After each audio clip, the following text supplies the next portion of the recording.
Lepo pozdravljeni. No, tema je razvidna iz samega naslova, logično, da govorimo o Černobilu, oziroma 25-letnici, potem Fukušimi. No, levo je slika razsula v Černobilu, desno imate 1, 2, 3 zgradbe podrte, vendar bomo videli, da ne gre za podobne vrste nesrečo, ampak so velike razlike med obima. Tole je, da bom rekel, čist kopija predavanja, ki sem ga imel na IS pred slabim mesecem. Ogrodje je enako, sem določene stvari dodal, nekaj dopolnil. Kar me pa zmotilo je pa to, da tako pri nas, kot tukaj običajno nastopajo ugledni znanstveniki in govorijo o svojih dosežkih. Jaz sem pa kot nek krokar, se pojavim, če je jedrska nesreča, radiološka nesreča ali pa če ljudje pijejo poloni. Bog pomagaj, tako je. Torej, teme so sledeče. Najprej zelo kratko biološki učinki, da bomo znali ločiti, kakšna je razlika med določenimi posledicami v Černobilu in Fukušimi. Se pravi, govorimo o visokih dozah, nizkih in njihovih učinkih. Drugo je, kateri so pomembni izotopi v reaktorju, pomembni stališča sproščanja v poškodbi in pa pomembni stališča prenosnih poti in obsevanja človeka. Potem je pa prikazal najprej Černobil, dogajanje na sami lokaciji, bližnji, malo bolj oddaljeni okolici, razmere v Sloveniji in podobno za Fukušimo, spet znotraj sajta, bližnje širše okolje in pa vpliv v svetu. Potem pa še na koncu primerjava med obema dogodkoma. Torej najprej tole je krivulja, ki kaže smrtnost pri obsevanju pri visokih dozah. Govorimo o obsevanju celega telesa, se pravi, prizadeti so vsi organi, vendar najbolj kritičen je kostni mozek. Tole je doza v grejih in za našo rabo lahko rečemo, to so približno siverti. Grej je zelo visoka doza, ki je možna ob hudi nesreči, dobro, v jedrski vojni, medtem pri običajnem delu, običajno okolje, govorimo o miligrejih, se pravi tisočinki. No, ta smrtnost ima nek prag, pod tem pragom se smrtni primeri ne pojavljajo. Od praga naprej pa je zmeraj več smrtnih primerov in ta točka posebej označena je letalna doza za 50% ljudi v 60 dnevih. Namreč 2 meseca sta tisto približno kritično obdobje. Seveda, ko se doze večajo, pridemo do situacije, ko preživetja ni več.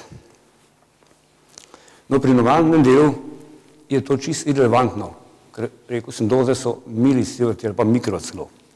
Se pravi, to je možno v nesrečah. Recimo Černobil so bile doze, bomo kasneje videli, tudi do 15 grejev, se pravi, krepko nad možnim preživetjem. Tole pa predvsem tudi zopana zadeva. Namreč pokaže se, da sevanje povzroča raka in ta odvisnost je sorazmerna z dozo, se pravi, verjetnost je sorazmerna z dozo, ampak znane so efekti tukaj pri recimo 100 milisivertih, 100 miligrejih naprej. Spodaj so te verjetnosti zelo majhne in dejansko jih ni mogoče pokazati z študijami. Vendar za varstvo pred sevanji predpostavimo, da je odvisnost linearna, se pravi, ni praga in, kar je neprijetno, vsaka doza je tveganje. Seveda, manjša je doza, manjše je tveganje.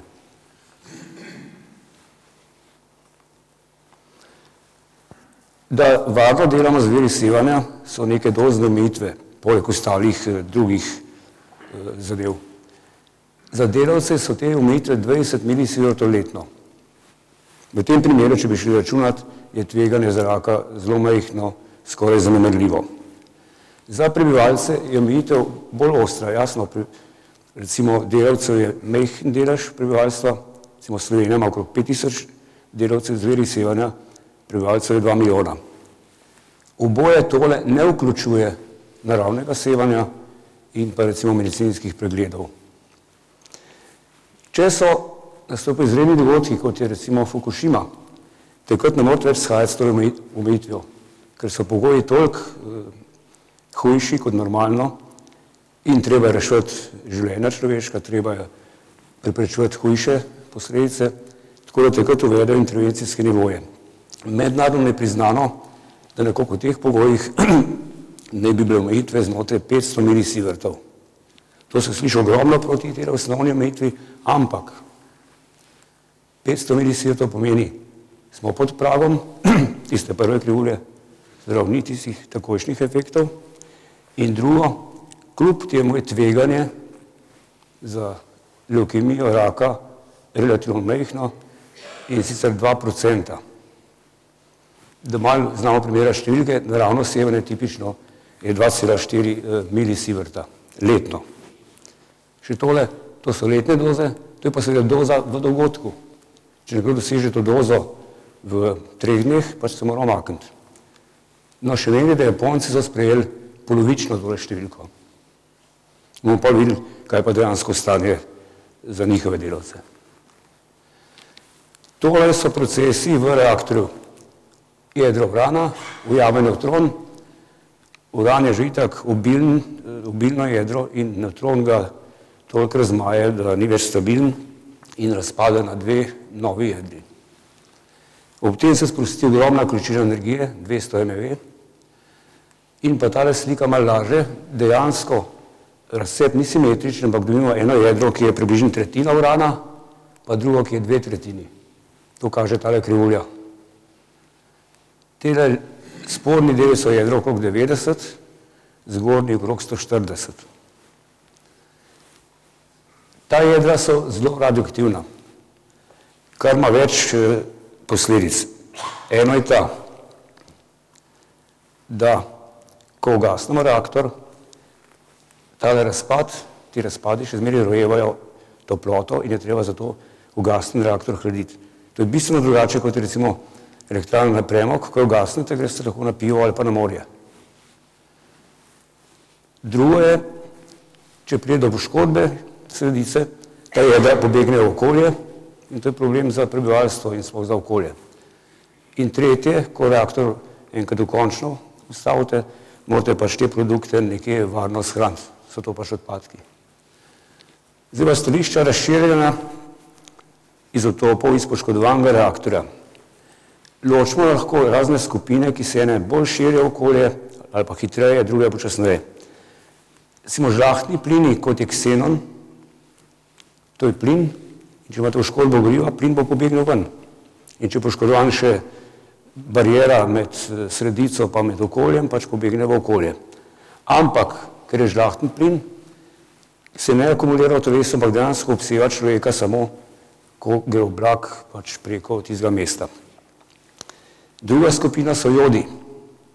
Tele imajo nizko vrelišče, malo pod 200 stopinjami Celzija. Zato poškodovano gorivo, ki ni popolnoma ohlajeno, bo jod pobegnil ven in dejansko jod je ta drug, ki pobegne v okolje.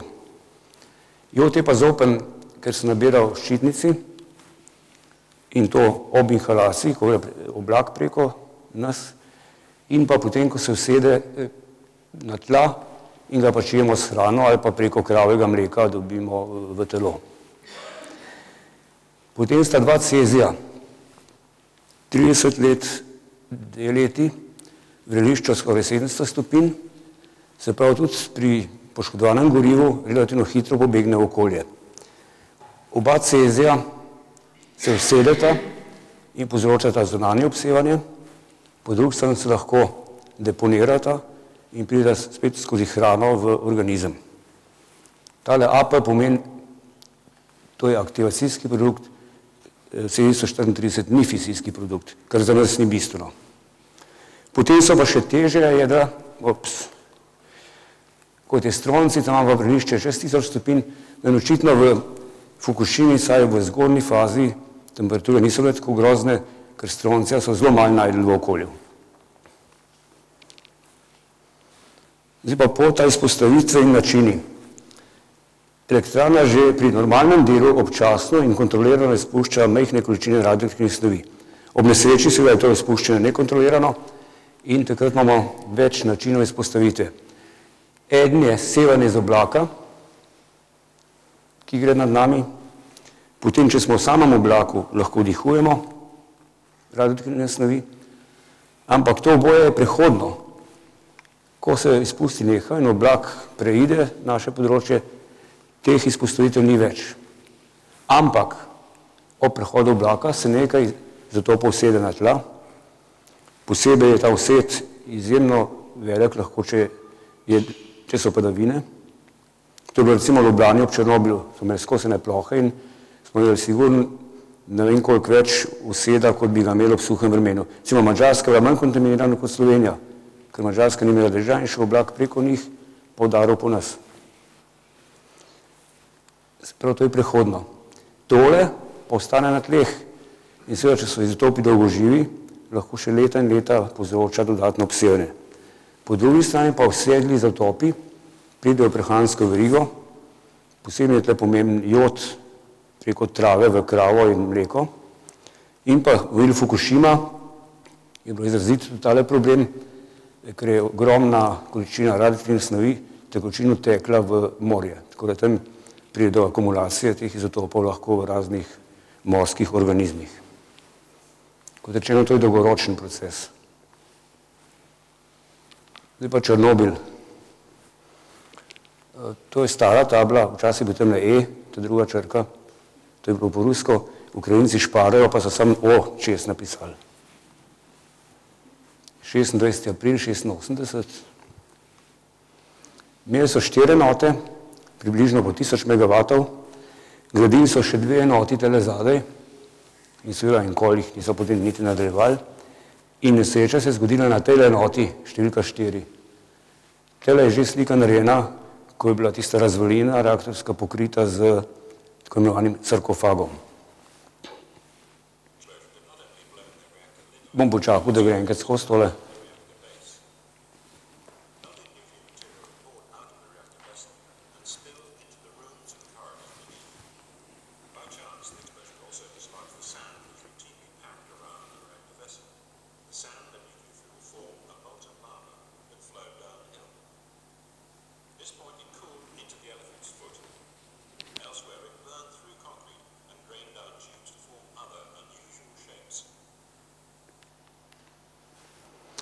No, tle kaže eksplozijo, ki je vrgla v zrak, pa pol nekam naslonila na steno eno pokrovko, 2000 tonsko.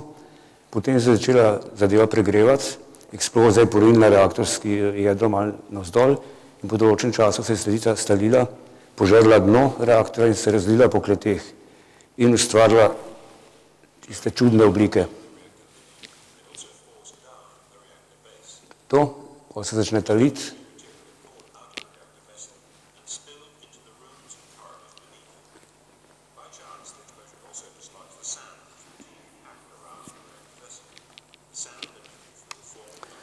in ko je potovala sledica navzdol staljena, je še pesek stalila, ki je bil kot ščit v zgradbi in je ratala neka nova mešanca. Sreč je bilo, se je gorivo razrečilo, tako da ni bilo več možnosti za kritičnost. To je zdaj tole, ta razvalina. To je dejansko že potem, ko se je vse stalilo, pač to je razsulo zgradbe. Tole je ena od teh strjenih lav oziroma goriva plus peska, temu pravijo slonja noga, ker je dejansko podobna slonu. Je pa zelo impresivna ta noga, namreč ima 100 sievertov ali grejev na uro, se pravi ubijalska je v 2 minutah. Rusi imajo smisel za humor, tudi črn. Tale mineral imenujejo črnobilit. To je zdaj že pokrita razvalina, temu pravijo sarkofag. Kar je zanimiv, in to sem še kasneje izvedel, ta sarkofag ne tesni popolnoma, luknje velikosti tele stene. Pa še podrl se bo en dan, ker je na majavih temeljih, tudi zdaj gradijo en nov konštrukt, na takole obliko, ki jo zgradili zraven, pa zapeljali čez tole. Posledice na lokaciji. Prvo noč so gasilci skušali preprečiti širitev požara na druge reaktorje. No, v tej fazi je bilo obsevanih, prav akutni sindrom pri več kot 100 delavcih, doza do 15 grejev in umrlo je 28 teh delavcev v letu 86, pa še 19 v naslednjih letih. Problem Černobil je bil dvojen. Namreč fisijski produkti so sevalci beta, to pa spremlja običajno tudi sevanje gama. In glavni problem za njih je bil sevanje gama, se pravi obsevanje celega telesa, vseh organov. To se včasih da, če ni doza prehuda, rešiti s presaditvijo kostnega mozga. Tle je pa dodatni problem. V okolici so bili tudi sevalci beta, ki so povzročili hude kožne opekline. Tako da eno in drugo je bilo že vsako zase delno smrtno ali pa skoraj smrtno, kombinacija je bila pa dejansko letalna. Tole so izpusti po dnevih, najprej visoki, potem bilo padanje. Namreč zakaj?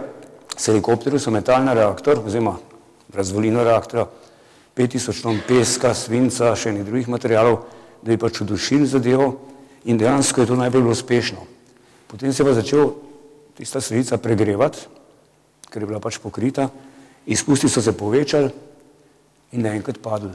Padli so takrat, ko je prišlo do trilitve in je sredica zginila v kleti. Prvi udar je bil tole zdaj kompleks reaktorov, mesto Pripjat 3 km severno, Černobil 10 km južno in prva smer vetra je bila v zahodni smeri. Pihala je tlele proti nekemu gozdu, ki ga je sevanje požgalo in so mu rekli rdeči gozd. Če zdaj na Google pogledate tele posnetke, gozd se je že v veliki meri opomogel.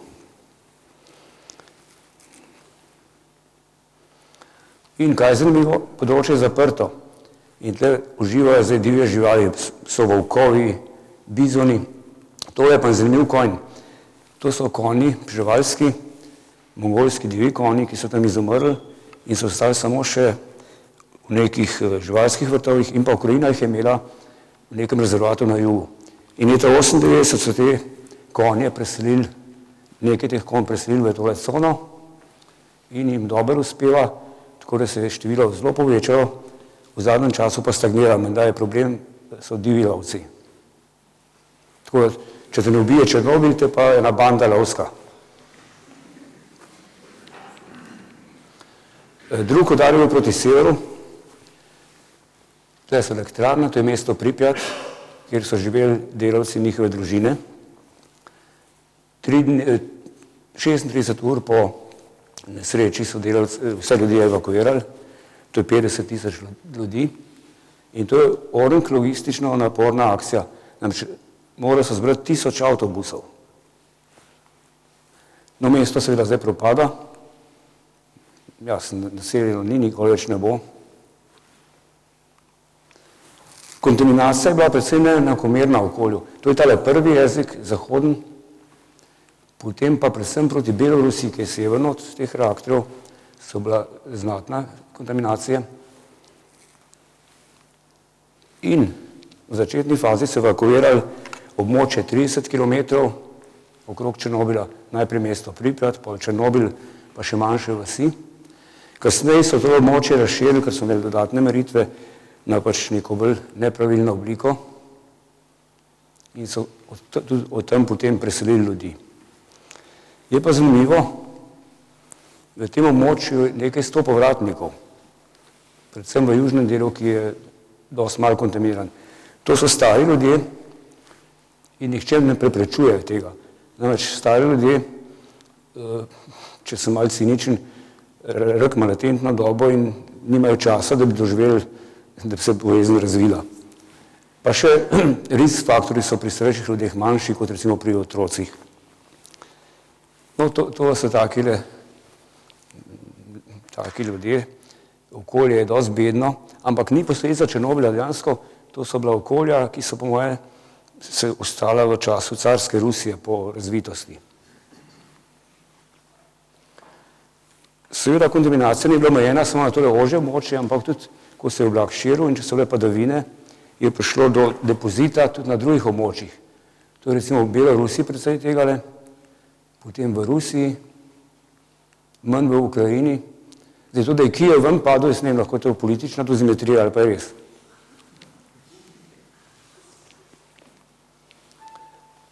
Edina stvar, ki je bila zdravstveno zaznavna, je povečana incidenca raka ščitnice pri otrocih. Namreč, zakaj je bilo to zaznavno? Ta rak je normalno zelo redek, 10 % nič 1 na 100 tisoč ali pa 1 primer na milijon. Tole je latentna doba, potem je šlo pa do povečanja. Do leta, mislim, da 6, je bilo 4000 teh primerov in skoraj vsi so bili ozdravljeni, ker ta rak ima dosti dobro prognozo, čeprav pač rak je rak. In seveda povečanje je večje v Belorusiji, ker je bilo več kontaminacije v tej smeri kot v Ukrajini, kjer je bilo tega manj. No, če bi imeli tablete kalijevega jodida, bi to kompletno preprečili. Kalijev jodid vsebuje stabilni jod, ki se akumulira v ščitnici in jo tako nasiti, da tudi če pojeste radioaktivni jod, ni več prostora in se izloči iz telesa. Potem seveda se je oblak širil še izven meja Sovjetske zveze.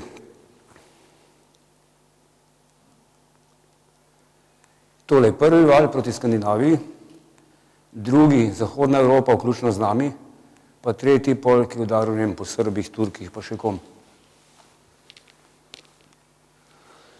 No, Slovenija je takoj zaznala kontaminacijo, pač ko je prišla, in naša prednost je bila kakšna druga država, da smo imeli zelo dobro že izdelane metode, merske metode, načine meritev, vrste meritev, zaščitne ukrepe in to zaradi nuklearne elektrarne Krško. Namreč zaradi elektrarne smo imeli pripravljen načrt, kako ukrepati v primeru nesreče. In dejansko prvih dogodkov se je lotila skupina, to je bil Republiški štab za civilno zaščito, Sanitarni inšpektorat, Komisija za jedrsko varnost in pa ob strokovni podpori IS, našega inštituta in Zavoda za varstvo pri delu. Naloge so bile spremljanje razmer, določitev intervencijskih nivojev, neč kaj se je pokazalo, tle smo te nivoje imeli, ampak za nesrečo v Krškem se je predvidevalo, da bo izpostavljena, če bo manjše število ljudi. Se pravi, so bili nivoji lahko večji, kot je recimo večji nivo za profesionalca, kot je za populacijo. Černobil je pa dejansko prizadel do neke mere in variabilno celo Slovenijo, tako da smo morali roditi nove tele nivoje in pa informirane javnosti. Zdaj, kronologija v noči od 29. april na 30. je bila kontaminacija odkrita v Sloveniji. Tako je ta skupina ugotovila, da deterministični efekti niso možni, ker so bili nivoji bistveno prenizki za take resne zadeve. Ampak treba zmanjševati tveganje za stohastične posledice. Določeni so bili intervencijski nivoji, se pravi neke mejne vrednosti kontaminacije, predvsem za mleko in drugo hrano. Potem obveščanje prebivalstva, to je bilo dvoje. Enkrat dnevno je en predstavnik te skupine govoril za televizijo, radio, časopise, pač tiskovna konferenca. Po drugi strani smo pa odprli še telefonsko številko tako na štabu, kot recimo pri nas na IS. No in to nas je pa spravilo v grob. Toliko je bilo klicev, da je bila centrala zadavljena in nismo več mogli poročati o naših rezultatih na štab pa drugam. Nikoli več take napake. Pa meritve mleku, hrani, pitne vode in tako naprej. Tle so bile nezabavne stvari. Poslali so recimo tudi zaboj pomaranč, smo vedeli, da ne more biti kontaminirane, se ne raste v Ukrajini. Čez 2 dni kričejo, kakšni so nivoji, grem vprašati merilno ekipo, ja, požrli so pomaranče, prej so izmerili. Potem se pa zlegal, da je manj kot en bekerel pa je bilo. Sevanje je bilo v določeni meri povišeno, ampak malo časa, to so dnevi, to je naravno ozadje, povečanje recimo do faktor 15, kar ni katastrofa.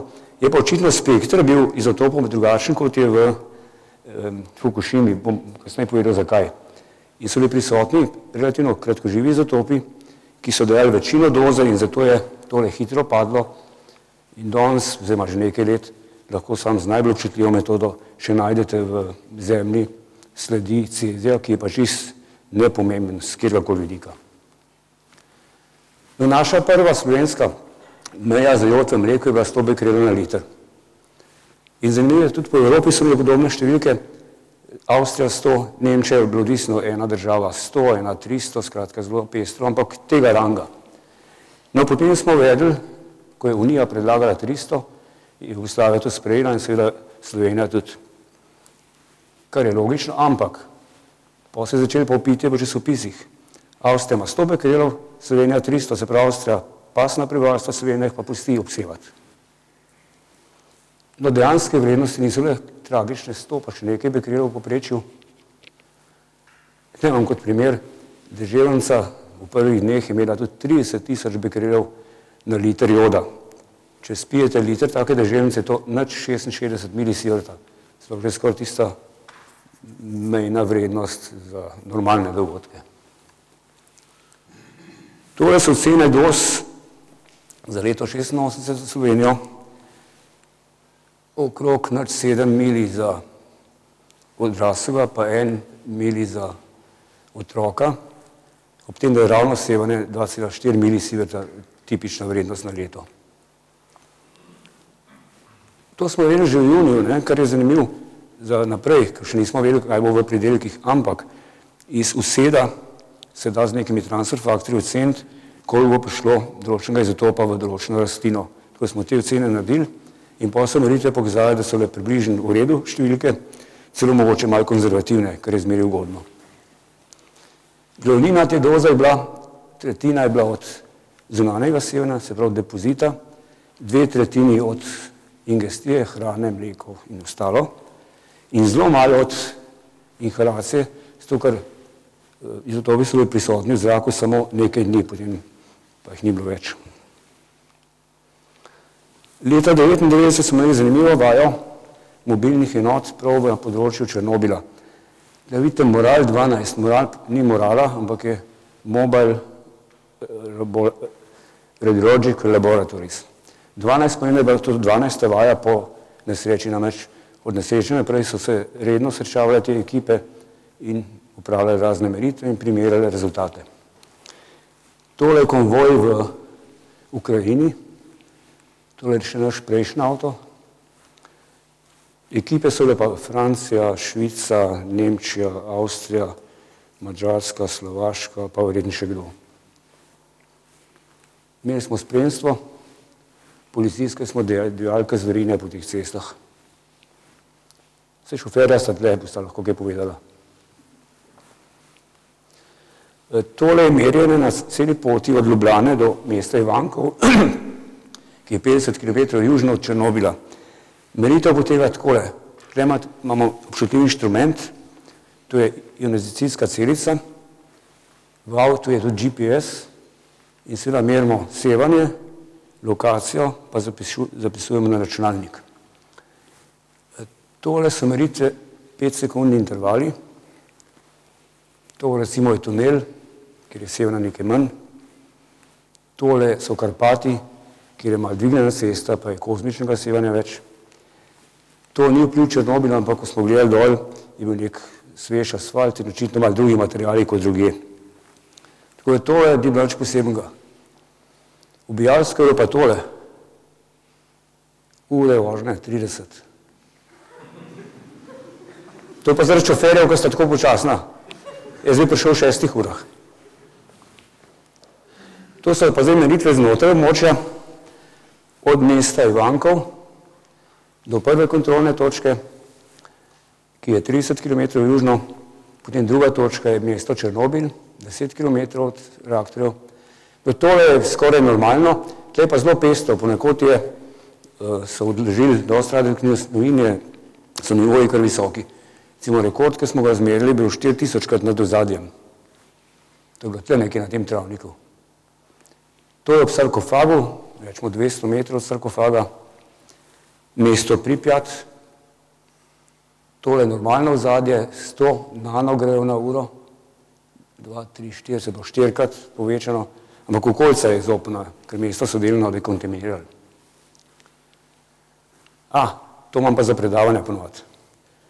Tole ni naša ekipa, to je bila ena druga misija, je neka mešana, mednarodna in kot vidite, zelo pestro se ščitijo pred kontaminacijo. Dva imata nagobšnik, rokavice, tretji nagobšnik snel, rokavic nima, četrti je pa sploh malo razkalašen. Zdaj, nagradno vprašanje, z kere države je ta četrti? Kdo roga ne dobi za top? Ne boste ganili. Iz ene od republik bivše Jugoslavije. Ni pa Slovenija. To je pa slovo Črnobila, zdaj gremo na Japonsko. To je naša ekipa. Marjan je tlele nekje. Marjan, pokaž se. Zdravko je tudi nekje skrit. Marjan, Zdravko. Ekipa je še vsa živa. In je bila zasedena, zato jih ni tukaj, tako da ne se bati. Japonska, to vsi vemo, 11. marc, en najhujših potresov.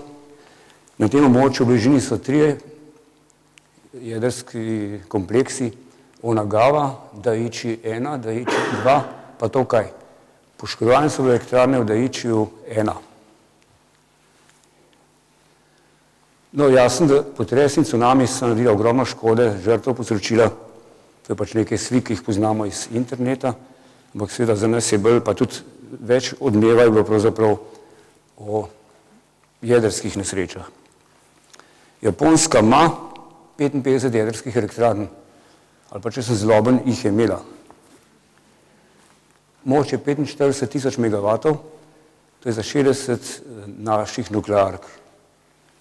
Proizvodna 30%. Fukushima Daiichi je imela 6 vrelnih reaktorjev raznih moči, skupna moč je bila 4700 megavatov, v primerjavi z nekom, se pravi 7 nekov približno. Tole so elektrarne bile 1, 2, 3, 4. To je eksplozija vodika v eni od zgradb elektrarne. To je še en pogled. 1, 2, 3, 4, 5, 6, turbinske zgradbe, potem vstop hladilne vode, morske vode in pa potem izhod te hladilne vode. Tale tip reaktorja je bistveno drugačen kot recimo Krško. Tukaj imate reaktorsko posodo, potem je zadrževalni hram, ta osnovni, ta nekako hruškaste oblike, potem je zunanji zadrževalni hram, to je tisto, kar je bilo razbito v eksploziji, in pa kar je zanimivo je tole, izgorelo gorivo hranijo tele v bazenu na temle mestu. Izgleda, da v enem od reaktorjev, četrti, ki je bil sicer ustavljen, da je prišlo do delne izgube hladila, ne mogoče bo stroka pa kaj povedala več, in lahko da so tudi tukaj izpusti. To je pa tisto, kar sem prej omenil. Ko enkrat reaktor ustavite in vsi 3 reaktorji, ki so delovali takrat, so se avtomatsko ustavili. Ampak žal to še ne pomeni, da ni več nobene moči. Namreč reaktor je ustavljen, 3000 megavatov je recimo bil termične moči, ampak še zmeraj toliko radioaktivno razpada, da recimo po zaustavitvi povzroči 5, 6, 7 mogoče procentov še moči, kar pomeni, pri 3000 megavatov še zmeri okoli 150 megavatov, to je ogromno. In to nekaj časa hitro pada, recimo po eni uri imamo še 40 pa še nekaj megavatov, po enem dnevu 20, po mesecu še zmeri 10 ali tam nekaj podobnega. Smo še zmeri znatni veri moči in to je treba hladiti. Problem Fukushime je bil to, da daljnovodi so izpadli zaradi potresa, dizli, ki so namenjeni v takem primeru napajanju hlajenja, so se vklopili, potem je pa predelil tsunami, ki je bil nad vsemi pričakovanji, 15-metrski, in je poplavil dizle in so izgubili kompletno oskrbo z elektriko. Kar je pa katastrofa, ker takrat se reaktor začne pregrevati, se lahko stali in glih tedni so sporočili, da dejansko se je reaktor 1 stalil že, ne vem, po enem dnevu. Pa do tega sploh niso vedeli. To je zdaj ena posledic eksplozija vodika. To je simbolično tale tsunamijski val. Oni so imeli narejen plane za 7 metrov, sem izdelal, nekaj podobnega. Prišel je pa val 15-metrski. Tole so meritve na nekaterih merilnikih znotraj, bi rekel, same ograje. Tele špice kažejo to, kar smo omenjali. Izpust, oblak gre preko merilnega mesta in poveča sevanje. V veliki meri to vzrok ksenon, ki potem, ko zgine, se ne usede. Seveda tudi jod pa cezij so bili prisotni. In očitno bo izpustov več, ker imate več špic. Tole so izpusti, padanje pomeni pa depozit, ki je vseboval očitno kratkožive izotope in so razpadali. In tele začetni izpusti so bili dejansko relativno kratkoživi izotopi. To je na drugo mesto. No in to, kar tlele vidite, je pa že očitno kratkoživo razpadel, recimo jod pa še kakšen izotop. In tole bo zdaj pa več ali manj konstantno, ker je prisoten cezij 30 let, pa drug cezij 2 leti. Dejansko dolžet malo pada, ker se to delno pronica v zemljo, ampak prisotne so te stvari še leta.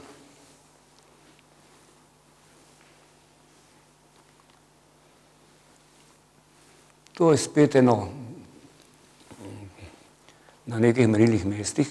400 mikrosievertov na uro. To je zdaj že kar se stabilizirali, ker očitno je tle prisoten cezij. In tale meritev je nekje ob glavni zgradbi. Ostale so pa nižje. No, rekel sem, oni imajo intervencijski nivo za delavce 250 milisievertov. IAEA poroča s poročilom 5. maja o razmerah konec marca, ne vem zakaj je tak toliko minil med poročilom IAEA ali pa o tem so Japonci še kaj poročali za kasnejše obdobje. 2 delavca 200 do 250 mili, se pravi še zmeraj znotraj njihove omejitve, 850 do 200, 11, 100 do 150, ostali pod 100.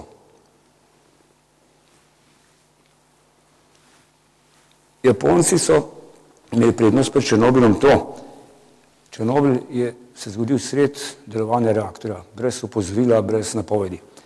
Tle so pa videli, zgubili smo hlajenje, se pravi, je potencijalna varnost za izpuste in so dejansko izvedeli to, kar se naredi v takih primerih, preventivno evakuacijo. Se pravi, ljudi selite prednji izpust in s tem preprečite tisto glavno dozo ali pa osnovno dozo. In to so naredili v obroču 20 km. Kasneje so to razširili v zadnjem času na 30. Jaz sem dostikrat sodeloval pri vajah za NEK, kjer smo pač za mizo načrtovali tudi evakuacijo. In to je zelo simpel. Rečete, ja, Krško, uno vas to evakuirati pa voljno, ne. Ampak to so zahtevne stvari. Vidite, te centri zbiralni. Pol to, ljudje se morajo odločiti, oziroma ne odločiti, oditi v uri 2, pobrati osnovne stvari, pustiti živali doma, od hišnih do živine. Zdaj problem živina, ki je ostala na teh področjih, jo na veliko pobijajo, ker bo itak crkna, za hrano ni uporabna, ker je najbrž kontaminirana. In tole je en štadion ali nekaj podobnega, da se vidi, kaj zgubiš tudi. Vso zasebnost, ne, tu imajo ene panoje, da so si uredili vsak eno svojo sobco, pa tam ima neko ležišče, pa še kaj. Mislim, obup pa še ne veš, koliko časa bo trajala. Je to stvar 3 dni, tednov, mesecev ali pa večno. No in Majniči časopis, ki je v angleščini, je poročil pred ne vem koliko časa, da je 109 star možaka naredil samomor, kar bi se moral izseliti. Mislim, človek ga skoraj razume. No, zame je to sodobno povedano, pa če hočete spodobno, kolateralna škoda te nesreče. Meritev je bila narejenih ogromno. Veliko so jih delali Američani, ker imajo tam vojaške baze, letala in delajo se s helikopterji, s takim letalom. In to tako, da kar skenirajo določeno območje, merijo nivo sevanja, pa narišejo zemljevide. No in to je tisti severozahodna smer, kamor je šla glavna kontaminacija. Rdeče pomeni dejansko najvišje nivoje, rumeno malo manj, potem pa še manj. No in tle so nivoji kar visoki. 30 do 90 mikrosivertov na uro na tem rdečem območju, to je 30 je 300 krat ozadje, 90 900 krat, mislim, dosti visok nivo in če upoštevamo, da je verjeten znaten vset cezija, bo to dejansko vprašljiva vrnitev teh ljudi. To pa ni Fukushima, ampak je naš reaktor, ampak ne nesreča, ampak nekaj, kar bom pokazal za ilustracijo drugih meritev v Fukushimi. Vzhodno od reaktorja imamo eno merilno mesto, kontinuirni merilnik, ki sevanje meri v intervalih po pol ure. To so rdeče palčke. In to je običajno ozadje, naravno ozadje, kajti naš reaktor nima nobenega vpliva izven reaktorske zgradbe. Tle pa vidite resen skok. To ni bila nesreča v reaktorju, ampak prišlo je do hudega naliva, ki spere naravne radonove potonce iz zraka na tla. Ko so v zraku, so v detektorju efektivno oddaljeni in povzročajo manj sevanja. Ko padejo na tla, se približajo detektorju in povečajo sevanje. To je znan pojav, ampak to je bil zelo ekstremen za to, kar jaz poznam. No, to so kratoživi potomci in potem v nekaj urah dejansko razpadajo in imamo spet opravka z normalnim ozadjem. To je dobro vedeti, če imate neke monitorje okrog nukleark ali pa jedrskih objektov, da ni panike o vsakem skoku. Treba pogledati še v nebo, ali dež ali kaj podobnega. Tole so meritve v mestu Kanagawa, 300 km južno približno od Fukushime, še malo dlje od Tokija. In tole, kar tle vidimo, je naravno ozadje. Teh merilnih mest je več, zato so razlike. No, kar mene moti je po moje, da so narobe kalibrirani, ker so številke prenizke, ampak vsem relativne vrednosti so najbrž v redu. Tle je očitno prišel oblak, povzročil 3 šprikle ob prehodu oblaka, potem pa, ko oblaka ni bilo več, je bilo sevanje povišeno zaradi depozita. Potem je prišel nov udar, očitno par špic, in tega zgleda je bilo pa zelo močno deževje, ker je, če gledate tole ozadje, te špice, pa tole, kar je ostalo po prehodu oblaka, je izredno visoko. Se pravi, močen naliv, ki je spravil ogromno iz oblaka. Tole naprej pa tisto, česa sem imel prejšnjo sliko, zelo verjetno, da so tele špice ne več prehodi oblaka, ampak mogoče padavine pa radon oziroma potomci iz zraka. Pa je malo bolj časovno raztegnjena, podobna zgodba, se pravi oblak, vset. To je lokacija Ibaraki, še mogoče to. Tele številke 200 nanogrejev ali česarkoli na uro, to so nizke vrednosti. To je približno naravno ozadje. Res pa je verjetno so narobe, ker je tole prenizko, ampak pustimo. Tole je mesto Ibaraki, 120 km južno, pa malo zahodno od Fukushime. Naravno ozadje, oblak, depozit, oblak, depozit. Tale vrednost 4000 nanogrejev ali 4 mikrogreje na uro, mogoče je lahko primerjam, to je tipično sevanje na letalu. 4 mikrogreje na uro ali pa 4 mikrosieverti na uro je na teh 10-kilometrskih višinah letalskih poletov. Spet razpad. Dobro, to smo že videli. Ja, za Fukushimo je značilno še to, da ko so hladili reaktorje, so rodili ogromne količine radioaktivne vode, ki jim je odtekla v morje. Tako so tam zelo narasle vsebnosti izotopov. Njihova, ne vem po katerih kriterijih, imajo neko mejno vrednost, je 40 bekerelov na liter. Skok je bil, to je skala logaritemska, tudi do 100, nekaj 100 tisoč bekerelov na liter. S časom je to upadalo, ker jod po eni strani razpada, po drugi strani se reči v morju, odnašajo ga tokovi, pa se najbrž nekaj useda na sediment, skratka zadeva upada. In zdaj je 2. maj, začetek maja je bilo že pod tisto njihovo mejno vrednostjo. Je pa kljub vsem en problem. Namreč imate toliko bekrelov na liter vode. Živali imajo pa nek akumulacijski faktor. In ta faktor lahko, da je v živali 10-krat, recimo 100-krat več na kilo, kot je v morju na liter. Tako da, tudi če je številka relativno nizka, lahko še zmeri so te organizmi morski precej kontaminirani.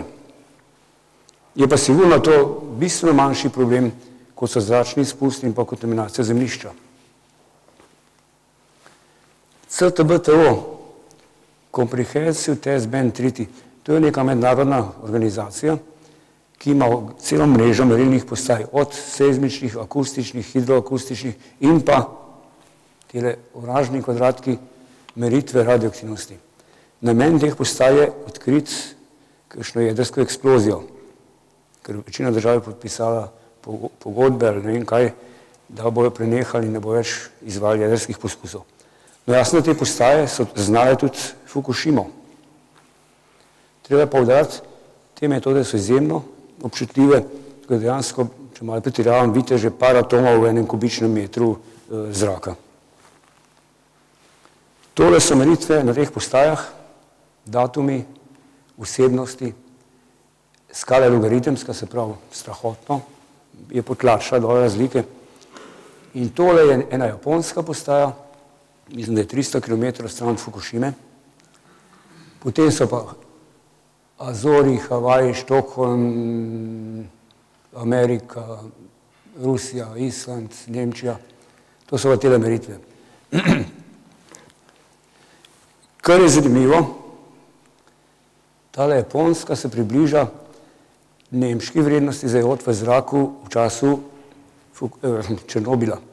20 bekrelov na kubik. Zanimivo, tudi v Sloveniji so zmerili v bistvu enako številko. Takrat 20 bekrelov na kubični meter. Tle so le pa meritve po Evropi ranga ali 1 milibekrel ali pod 1 milibekrel na kubik, kar je zdravstveno popolnoma zanemarljivo, je pa akademsko ali pa za znanost zanimivo, da smo sposobni tako nizke vrednosti meriti in pa slediti nek takle izpust iz daljne Japonske. Zdaj v svet bom primeril nekako Ljubljano, pa določene dele Japonske. Svet je pomemben, prvič morate vedeti, kilobekrel na kvadratni meter, vrste izotopov in pa z tega lahko ocenjujete hitrost doze, namreč so neki faktori pretvorbeni, ki vam povejo toliko bekrelov na meter, da toliko mikro ali česarkoli sievertov na uro. Potem lahko napoveste časovno upadanje. Pač izotopi imajo neke razpravne čase in lahko napoveste za naprej, kako bo to čez mesece, leta. Potem iz useda lahko poveste, kakšen je problem kontaminacije rastlin, ki raste, recimo te, ki imajo liste, kontaminacija se usede na liste. In pa lahko napoveste, kakšen kasnejši koreninski vnos iz zemlje. To je tisto, kar sem rekel, da smo mi porabili za oceno kontaminacije hrane v Sloveniji za leto 1986. No, Slovenija je imela dva dogodka, oziroma teh je bila serija, pa dve vrste dogodkov, ki so povzročili kontaminacijo. Ene so bile jedrske eksplozije, te rdeče palčke je število eksplozij v enem letu in pa nadzemne, se pravi tiste, ki povzročajo kontaminacijo, rumene so podzemne, ki niso problematične in po letu 1962 so Američani in Rusi prenehali s tem poskusi nad zemljami, tako da ostale palčke je samo še Francija in pa Kitajska. Za jod ne vemo, kaj je bilo. Najboljše joda je bilo malo, ker jod je kratkoživ in pri atomskih bombah ta oblak, ki gre v stratosfero, lahko tudi leto, dve okrog, pa jod razpade. Za cezij je bilo pri nas okrog 5 kilobekrelov na kvadratni meter, tega 34, ki je bil v Černobilu, ni bilo, ker ga atomska bomba ne izdeluje. Černobil je bilo 125 kilo na kvadratni meter, cezija 5-krat več kot od atomskih bomb in pa okrog 11 kilo bekrel na meter 134. Seveda, to so le številke v Ljubljani, druge so le podobne, ponekod nižje, ponekod višje, ampak govorimo o teh rangih, ni bilo nič ali pa ne milijon, ampak tu nekde. Ibaraki, ki sem ga prej kazal, 120 km južno, je imel depozit joda 210 kBq na kvadratni meter, cezija 28 in obeh cezija 28. Namreč gorivo je bilo različno staro in tole iz Černobila je bilo manj obsevano kot iz Fukušime. Namreč cezij 137 linearno narašča s časom obsevanja, 34 pa kvadratično in se pa še lahko razmerja zelo različno, odvisno koliko je gorivo staro. Skratka, na Japonskem je to gorivo bilo tako, da je obeh izotopov enaka številka. Tokio 85 kg, skoraj 7. No, grom lahko rečemo, tele lokacije so primerljive s Slovenijo v času Černobila. Tenot pa seveda ni zajeto tiste rdeče področja, ki so zdaj evakuirana. Zdaj pa še tole.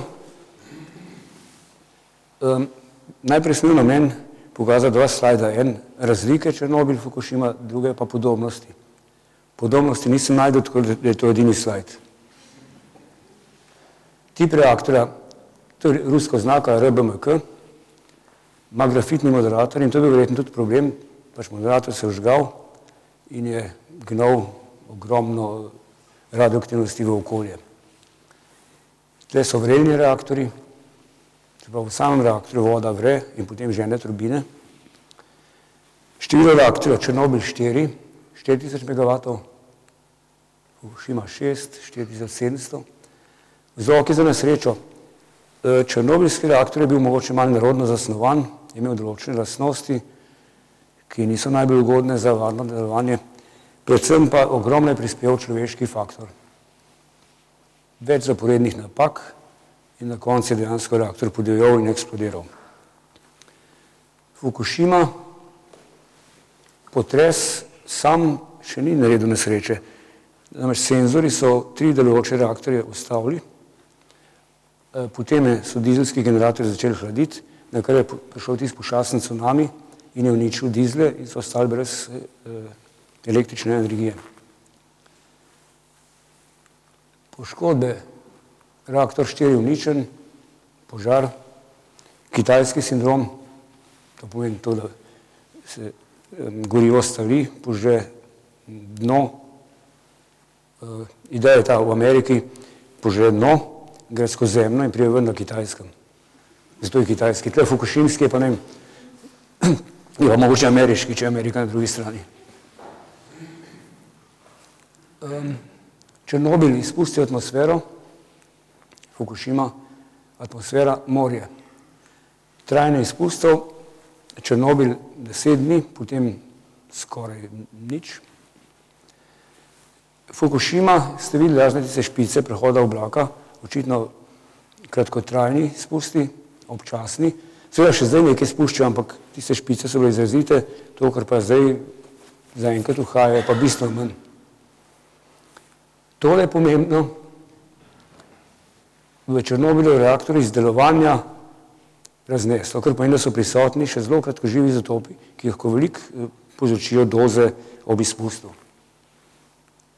Tle so bili reaktorji ustavljeni in izpusti so bili zakasnjeni, kar pomeni, da tistih kratkoživih izotopov ni več. Radionuklidi, Černobil, vse, kar leze in gre v reaktorju, je šlo ven. Tudi plutoni lokalno. Jod, Fukušima, predvsem jodi, cezij, stronci so ugotovili, da ga bilo zelo malo. Potem to je tisto, zakaj sem kazal na prvo krivuljo. Prak, pa doza, pa smrtnost. Černobil so bile zelo visoke doze do 15 grejev in 28 ljudi umrlo zaradi akutnega sindroma. Tukaj, kot kaže, zaenkrat še držijo doze pod tisto svojo mejno intervencijsko vrednostjo, ki je 250 milisivertov, kar pomeni, da akutnih efektov ni pričakovati. Evakuacija, seveda Sovjetska zveza je ni mogla narediti takoj, vnaprej pa tudi ne, se ni vedela, da bo nesreča. So pa reagirali dosti hitro in po dnevu in pol so evakuirali Pripjat, da ne vem koliko kasneje pa še ostalo področje. No, Japonska je seveda ukrepala smiselno, preventivno evakuirala območje 20 km, kasneje 30. Zdaj, tablete kaliumida, sem že omenil, zelo pomagajo, preprečujejo vnos v ščitnico. A so to, ki imeli v Černobilu ali ne, ne vem. Japonci so tablete razdelili in svetovali ljudem ne počakajo na navodila. Namreč, dokler ni joda v zraku, se tablet ni dobro imeti, ker ima lahko neke stranske učinke. Tako so rekli, počakajte in ko bomo sporočili, so jim pač rekli, zdaj pa pojejte tablete. Depozit. Ja, sigurno je bil v Černobilu bistveno na večjem območju kot v Fukušimi in pa tudi močen regionalni vpliv je bil po celi Evropi praktično. No, to smo videli, ne. Fukušima pač malo bolj znatno, lahko še zmeri zoprno, je kontaminirano kar veliko območje, ampak bistveno manj kot sam Černobil. Tako da po tej lestvici INES, ne, so najprej ocenili Fukušimo na 4, pol so ali 5 ali koliko že, na koncu spravili na nivo 7, ki je Černobil. Zame ta lestvica ni najbolj primerna, namreč Černobila in Fukušima vse ne moramo primerjati po vplivih na okolje. Po sami veliko škodi znotraj elektrarne, ja, Rusi so zgubili en reaktor, tle so uspeli zgubiti celo 3, pa ne, mogoče še 4, zaradi problemov z izgorelim, s tistim bazenom z gorivom.